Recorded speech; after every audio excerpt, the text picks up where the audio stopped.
अभी हमने positive terminals को आपस में कनेक्ट कर दिया है, तो अब हमें यहाँ पे वोल्टेज क्या मिलेगा दोनों नेगेटिव टर्मिनल्स के साथ में, ये मुझे चेक करना है।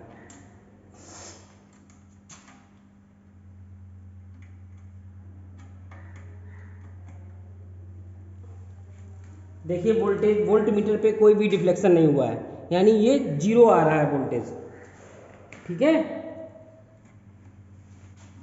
और अगर हम यही निगेटिव के साथ में कर देते,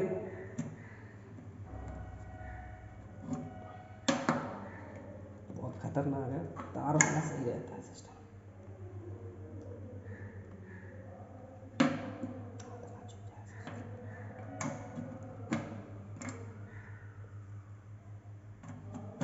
अब देखिए अभी हमने नेगेटिव टर्मिनल्स को आपस में शॉर्ट कर दिया है, और इस केस में हम यहाँ पे वोल्टेज चेक करेंगे पॉजिटिव टर्मिनल्स पे, तो यहाँ पे भी वोल्टेज की वैल्यू जीरो ही होनी चाहिए, क्योंकि हमने माना कि दोनों तरफ ये जो ऊपर के टर्मिनल्स हैं ये दोनों ही पॉजिटिव हैं, ठीक है। देख रहे हैं हम कि इसमें कोई भी डिफ्लेक्शन नहीं हो रहा है, इट मीन्स वोल्टेज जीरो है। लेकिन अभी हमने आपको बताया कि अगर एक निगेटिव को दूसरे के पॉजिटिव से जोड़ देंगे, ठीक है, तो वोल्टेज कैसा हो जाना चाहिए, एडिटिव हो जाना चाहिए, बढ़ जाना चाहिए, दोनों का वोल्टेज डबल हो जाना चाहिए। ये देखिए कितने ज़्यादा डिफ्लेक्शन हुआ है, बहुत तेज़ी के साथ।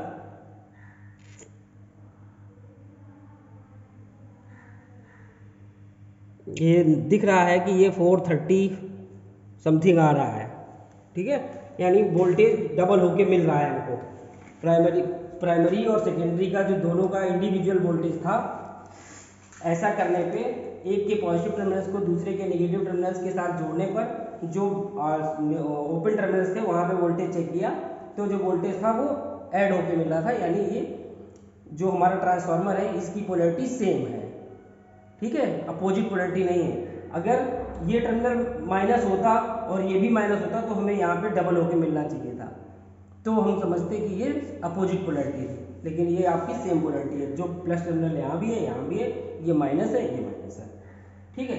अब अभी हम लोग एफिशिएंसी टेस्ट करेंगे, उसके लिए चूंकि हमें वाट मीटर भी लगाने हैं, करंट मीटर भी जोड़ना है, तो 2 मिनट का टाइम लगेगा। हम लोग कनेक्शन करते हैं, आप देखते रहिए, बताते हैं।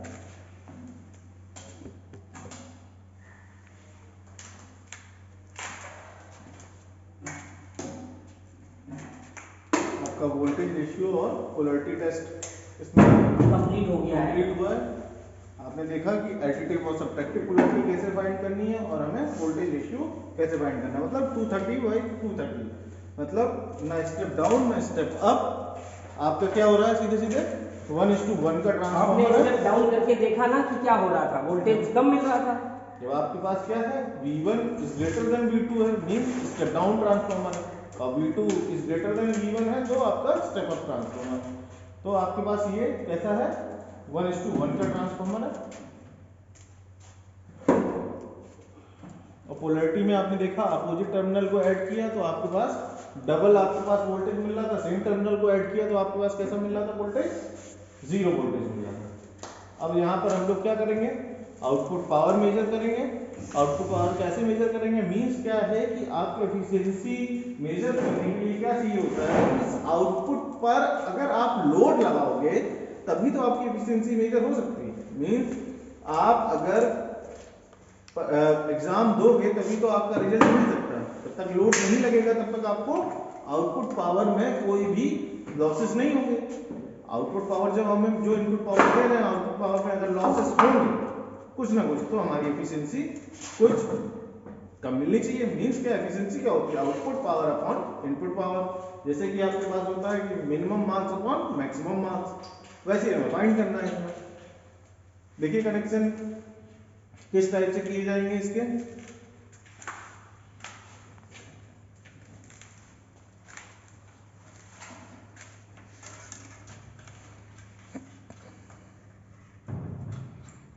ये हमारा लोड टर्मिनल को जो आउटपुट में हमारे पास वॉट मीटर लगा हुआ था सेकेंडरी साइड में, उससे कनेक्ट करेंगे।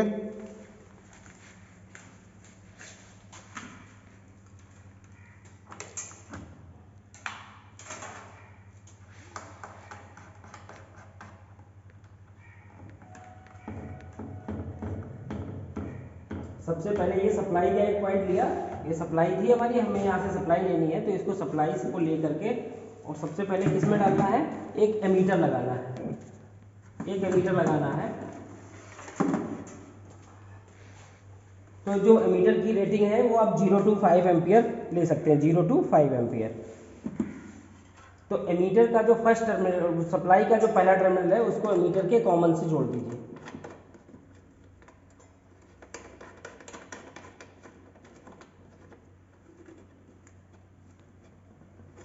इसके बाद में एमीटर के 5 एम्पियर से हमने कहा कि चूंकि हमें एमीटर 5 एम्पियर तक की रेटिंग का यूज करना है, तो हम ये 5 एम्पियर से आउटपुट लेंगे और इसको हमें देना है वॉट मीटर पे।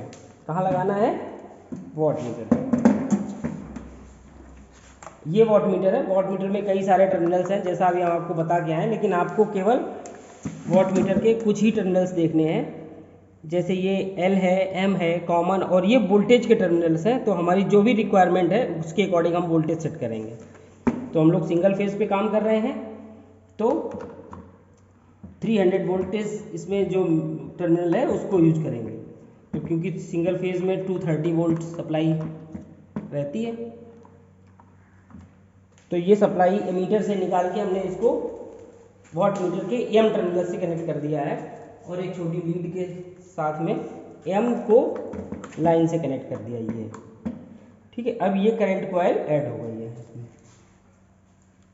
इसके बाद एक और अदर नेक्स्ट वायर से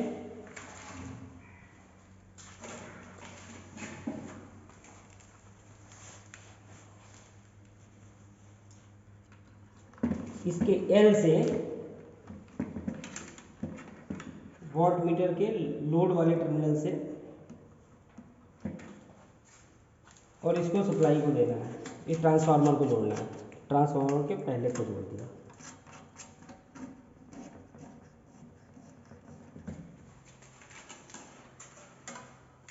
और एक ट्रांसफार्मर के इससे नेगेटिव को मतलब 100% से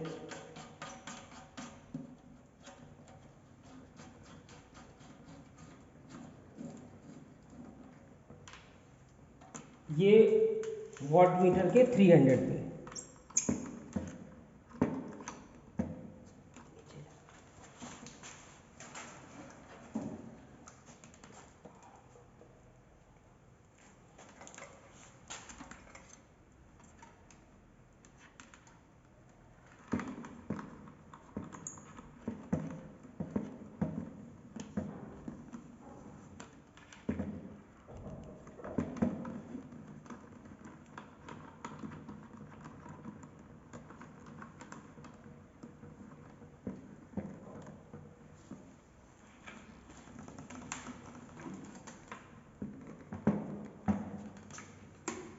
और ये जो है ट्रांसफार्मर के दूसरे टर्मिनल पे चला जाएगा, सप्लाई के दूसरे टर्मिनल पे।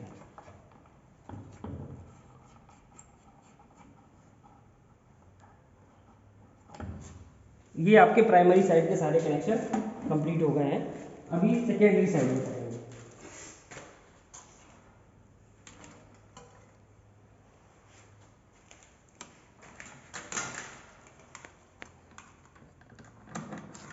सेकेंडरी में वही ट्रांसफार्मर के पहले वाले टर्मिनल से निकालेंगे एक वायर, और इसको जो है वॉट मीटर के एम पे लगा देंगे।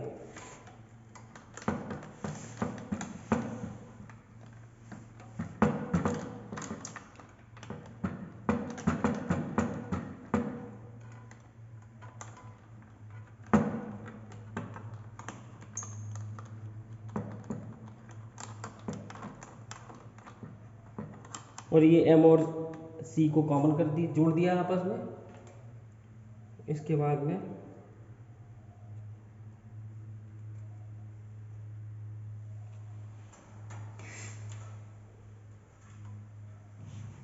ये जो लोड है, लोड का एक टर्मिनल जाएगा वॉट मीटर के एल पे, तो वॉट मीटर से हम लोग एल पे चले जाएंगे।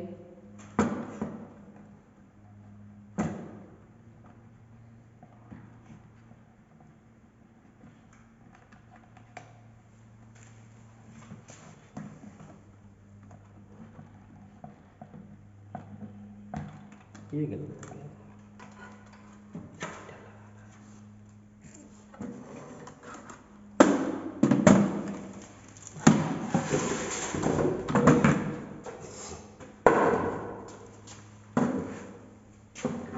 आगे करते हैं, ये गिराना चाहिए सर।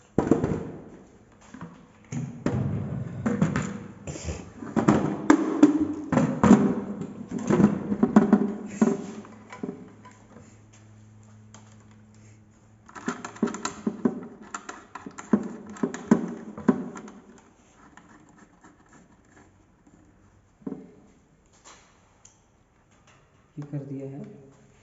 और इसके बाद एमीटर के 2 एम्पीयर से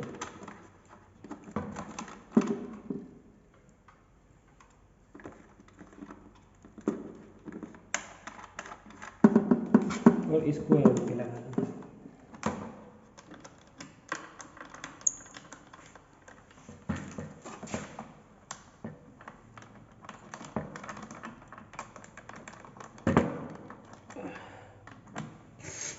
और ये लोड का जो दूसरा टर्मिनल है इसको वाट मीटर के 300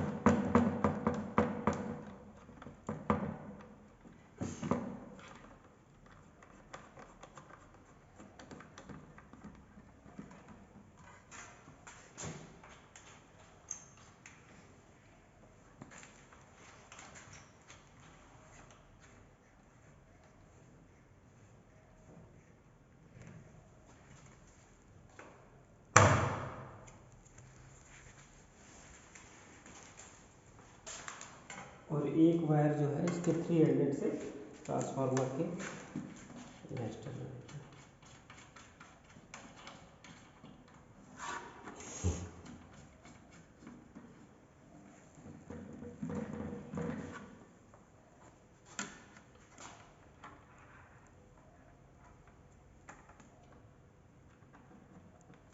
अभी आपके कनेक्शन कंप्लीट हो गए। मैं एक बार फिर से आपको बताता हूँ। ये हमारा सप्लाई है, यहाँ से हमें सप्लाई मिलेगी। ये सप्लाई का जो पहला टर्मिनल है ये एमीटर के कॉमन से जोड़ा गया है। एमीटर से निकल के ये वायर ये वाट मीटर के एम पे गया है। एम और सी को आपस में कनेक्ट किया है और ये फिर ये नेक्स्ट वायर एल से ट्रांसफार्मर पे गया है। सारे कनेक्शन आप चेक कर लीजिए कि टाइट होने चाहिए। इसके बाद में ट्रांसफार्मर का जो सेकेंड टर्मिनल है वो वाट मीटर के 300 पे गया है और 300 से एक वायर निकल के सप्लाई में चला गया, यानी प्राइमरी साइड के इतने कनेक्शन हो गए। इसके बाद में सेकेंडरी साइड में सेकेंडरी वाइंडिंग के पहले टर्मिनल से एक वायर निकला, ये गया एमीटर में। फिर एमीटर से वाट मीटर के एम पे, एम और सी को आपस में जोड़ा और इसके बाद में 300 से लोड पे गए, सॉरी यहाँ एल से लोड पे गए और लोड के दूसरे टर्मिनल से निकल के 300 पे आया, 300 से ट्रांसफार्मर के दूसरे टर्मिनल पे। ये आपके जो है एफिशिएंसी के लिए हमारे सर्किट जो है बिल्कुल रेडी है। तो अभी हम सप्लाई ऑन कर रहे हैं, देखते हैं क्या होता है।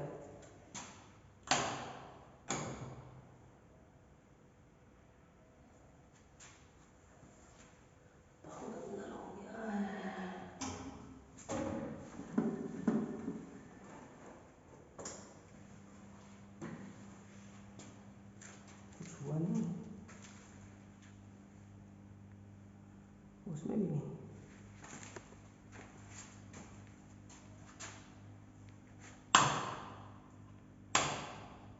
ओके, फिर ये उठा देना।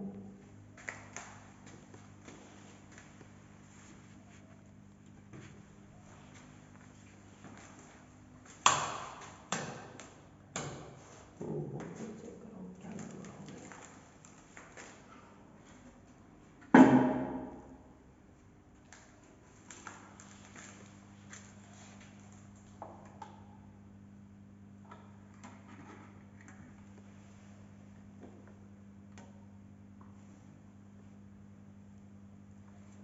वोल्टेज तो आ रहा है।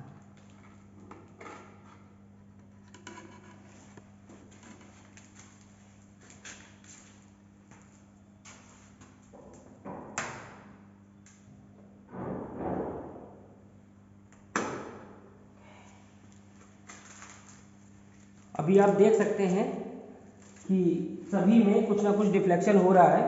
ये प्राइमरी साइड में करंट पता चल रही है यहाँ से, ये वॉट कितना वॉट कितनी पावर आ रही है, ये कुछ 130 वॉट समथिंग है। क्योंकि जब लोग वाट मीटर यूज करते हैं तो इसका कुछ ना कुछ मल्टीप्लाइंग फैक्टर भी होता है। अभी क्लासेस में आपको थ्योरी क्लास में बताया जा चुका है, अभी हम बताते हैं ब्लैक बोर्ड पे। और कुछ इधर भी है 140 160 समथिंग इधर है 160 वॉट, और ये करंट इधर भी कुछ बता रही है। तो ये सारे जो वोल्टेज और करंट के रिलेशंस है, इसके पावर हमें सिर्फ इनपुट पावर और आउटपुट पावर देखनी है तो आप वहाँ से देख लीजिए और यहाँ से देख लीजिए, इसके साथ में हम एफिशिएंसी निकाल सकते हैं। लेकिन जैसे जैसे अभी हमारे लोड जैसे जैसे हम लोड बढ़ाते जाएंगे तो इसका जो पावर का है कुछ चेंज होता जाएगा, एफिशिएंसी बढ़ती जाएगी।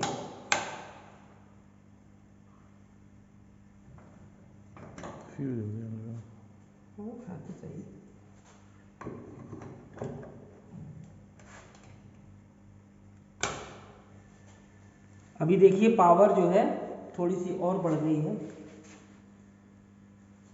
ठीक है, और ये करंट उधर तो ठीक है ना। तो ऐसे धीरे धीरे हमारा पावर हम लोड बढ़ाते जाएंगे और पावर कैलकुलेट करते जाएंगे, ठीक है। तो अब रीडिंग तो आप लोगों को सामने आप रहोगे तब खुद ही करके नोट कर पाओगे, वैसे मैं आपको रीडिंग प्रोवाइड करवा दूँगा। ये आपका था ट्रांसफार्मर का, सिंगल फेज ट्रांसफार्मर का वोल्टेज रेशियो, पोलैरिटी और एफिशिएंसी का टेस्ट। यहाँ पर आपने देखा कि हमें एफिशिएंसी कैसे कैलकुलेट करनी है, आउटपुट पावर और इनपुट पावर से हम लोग कैलकुलेट कर सकते तो हैं। आउटपुट पावर आपकी इस समय कुछ आ रही है, ये 170 वॉट, और यहाँ पर इनपुट पावर लगभग लगभग आपकी 160 वॉट आ रही है। हाँ, तो 160 170 मतलब दोनों की सेम ही है। तो जैसे जैसे लोड बढ़ाते हैं वैसे वैसे हमें पता चलता है कि एफिशिएंसी और डाउन होती जाती है ना। जैसे जैसे हमारे पास सब्जेक्ट का बर्डन बढ़ता जाता है वैसे वैसे हमारी एफिशिएंसी और डाउन, मतलब मार्क्स में कमी आती रहती है। वैसे ही मैक्सिमम आउटपुट पे एफिशिएंसी 50% ही रहती है। 50% रहती है। जब तो आपको मैक्सिमम आउटपुट मिले तो एफिशिएंसी 50% ही रहती है, 100% नहीं हो सकती। आई थिंक मुझे लगता है कि आपको समझ में आया होगा ये determination of voltage ratio, polarity और एफिशिएंसी का टेस्ट और ये एक्सपेरिमेंट। आज के लिए धन्यवाद। और आपको अगर कोई क्वेरी है तो आप डाल दीजिए, फिर मैं आपको सॉल्यूशन दूंगा। Okay, thank you. Okay, thank you.